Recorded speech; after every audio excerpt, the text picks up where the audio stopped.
नमस्कार, मैं हूं शैलेंद्र सिंह और आप देख रहे हैं हमारा YouTube चैनल शब्द शब्द शैलेंद्र सिंह।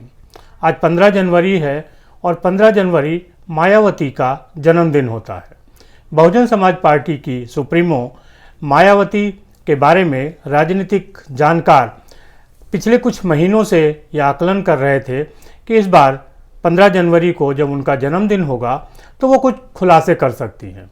खुलासों से मतलब यहाँ पे ये था कि वो इंडिया गठबंधन का हिस्सा बन सकती हैं या तीसरा जो मोर्चा है उसके बारे में कुछ कह सकती हैं। लेकिन आज मायावती ने बहुत साफ साफ कहा कि वो ना तो इंडिया गठबंधन के साथ जा रही हैं और ना ही किसी और पार्टी के साथ गठबंधन कर रही हैं। किसी और पार्टी से उनका मतलब बड़ी पार्टियों से था, कांग्रेस, भारतीय जनता पार्टी जैसे दलों के साथ। इंडिया गठबंधन का एक लंबे समय से ये प्रयास चल रहा था कि मायावती को अपने साथ लाया जाए, लेकिन आज इस बात पे विराम लग गया जब मायावती ने कहा कि 2024 का लोकसभा चुनाव बहुजन समाज पार्टी अकेले लड़ेगी। इससे दो लोगों को राहत हुई, एक भारतीय जनता पार्टी को और दूसरी समाजवादी पार्टी को। आप ये सोच सकते हैं कि मायावती के फैसले से समाजवादी पार्टी और भारतीय जनता पार्टी खुश कैसे हो सकती है। दरअसल इंडिया गठबंधन में कांग्रेस बार बार समाजवादी पार्टी पर यह दबाव बना रही थी कि वो बहुजन समाज पार्टी को भी गठबंधन का हिस्सा बना सकती है। बहुजन समाज पार्टी के इंडिया गठबंधन में आने से समाजवादी पार्टी का जो भाव था वो घट सकता था और उसी को लेके कांग्रेस एक दबाव की राजनीति कर रही थी। जब मायावती ने ये साफ कर दिया कि वो इंडिया गठबंधन का हिस्सा नहीं बन रही हैं, तो समाजवादी पार्टी इस दबाव से मुक्त हो गई और अब वो कांग्रेस के साथ अपने तरीके से राजनीति कर सकती है।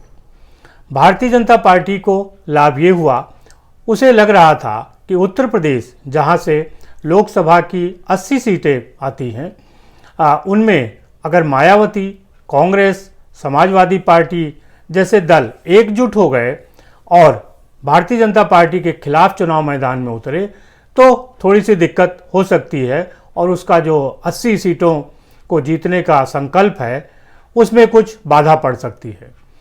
जब मायावती ने ये घोषित कर दिया कि वो अकेले लड़ेंगी तो अब भारतीय जनता पार्टी को इस बात का यकीन हो गया है कि उत्तर प्रदेश में जो चुनावी संघर्ष होगा वो त्रिकोणात्मक होगा, यानी एक तरफ समाजवादी पार्टी और कांग्रेस का इंडिया गठबंधन होगा, दूसरी तरफ भारतीय जनता पार्टी होगी और उसके तीसरे कोने पे बहुजन समाज पार्टी होगी। छोटे दल जैसे लोक दल और दूसरे जो दल हैं वो इंडिया गठबंधन का हिस्सा हो सकते हैं और जो भारतीय जनता पार्टी की एनडीए है उसका भी हिस्सा हो सकते हैं। लेकिन मूलतः जो बड़ी पार्टियां हैं वो तीन अलग अलग खेमों से लड़ेंगी और ये त्रिकोणात्मक संघर्ष होगा। त्रिकोणात्मक संघर्ष से भारतीय जनता पार्टी को लाभ है क्योंकि वोट बट जाएंगे और भारतीय जनता पार्टी को लाभ होगा। भारतीय जनता पार्टी के लाभ की दूसरी वजह यह है, मुस्लिम वोट बैंक को लेकर बार बार ये कहा जा रहा था कि अगर बहुजन समाज पार्टी, समाजवादी पार्टी और कांग्रेस एकजुट हो गई तो फिर मुस्लिम वोट बैंक सीधे सीधे इन्हीं तीनों दलों को चला जाएगा और एक जगह जाने का जो खतरा है वो भारतीय जनता पार्टी को उठाना पड़ेगा। अब मुस्लिम वोट बैंक दो हिस्सों में बढ़ सकता है, बहुजन समाज पार्टी के पास भी जाएगा और इंडिया गठबंधन के साथ भी खड़ा हो सकता है। ऐसे में भारतीय जनता पार्टी की मुश्किलें कम हो सकती हैं। इसीलिए जब मायावती ने एकला चलो की घोषणा की तो समाजवादी पार्टी और भारतीय जनता पार्टी दोनों खुश हुए। मायावती का जो वोट बैंक है उसमें दलित और मुस्लिम सबसे प्रमुख है, उसके बाद अदर ओबीसी और कुछ सवर्ण वोट भी उनके साथ है। वजह से मायावती को कमज़ोर करके नहीं आंका जा सकता है। अगर पिछले चुनाव को देखें तो 2019 का जो लोकसभा चुनाव हुआ था उसमें भारतीय जनता पार्टी के बाद सबसे अधिक सांसद बहुजन समाज पार्टी के साथ थे।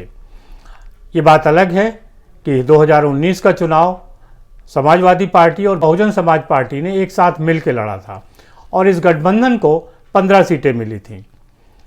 कांग्रेस को उस समय 1 सीट मिली थी।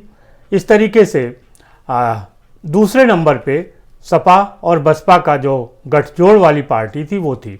लेकिन अब 2024 में समाजवादी पार्टी और बहुजन समाज पार्टी दोनों ही अलग अलग चुनाव लड़ेंगी। इससे वोटों का बिखराव होगा और इस बिखराव का लाभ भारतीय जनता पार्टी को मिलेगा। हालांकि मायावती का कहना है कि इस चुनाव में उनका ही मुकाबला भारतीय जनता पार्टी के साथ है। अब देखना यह है, पिछले लोकसभा चुनाव में मायावती की पार्टी को जो 10 सीटें मिली थी उनमें से कितनी बढ़ोतरी होती है। इंडिया गठबंधन समाजवादी पार्टी, कांग्रेस और लोकदल ये मिलके कितनी सीटें जीत पाते हैं। भारतीय जनता पार्टी 80 सीटें जीतने का जो दावा कर रही है वो कितना सफल होगा। मायावती के फैसले से समाजवादी पार्टी और भारतीय जनता पार्टी अब चैन की सांस ले सकेगी, क्योंकि बार बार मायावती के इंडिया गठबंधन में शामिल होने की जो खबर थी वो इन दोनों ही दलों की नींदें उड़ा रही थी। अब सपा और भाजपा दोनों ही चैन की नींद सो सकेंगे और लोकसभा चुनाव की तैयारियां अपने हिसाब से करेंगे। वोटों का बंटवारा बढ़ने से भारतीय जनता पार्टी को निश्चित तौर पे लाभ होता है। 2024 राम मंदिर के साथ आगे बढ़ रहा है। भारतीय जनता पार्टी 80 सीटें जीतने का दावा कर रही है उत्तर प्रदेश में। देखना यह है कि 80 में से कितनी सीटें उसके पास जाती हैं और कितनी विपक्ष के पास। आपको क्या लगता है ज़रूर बताइएगा। शुक्रिया, धन्यवाद।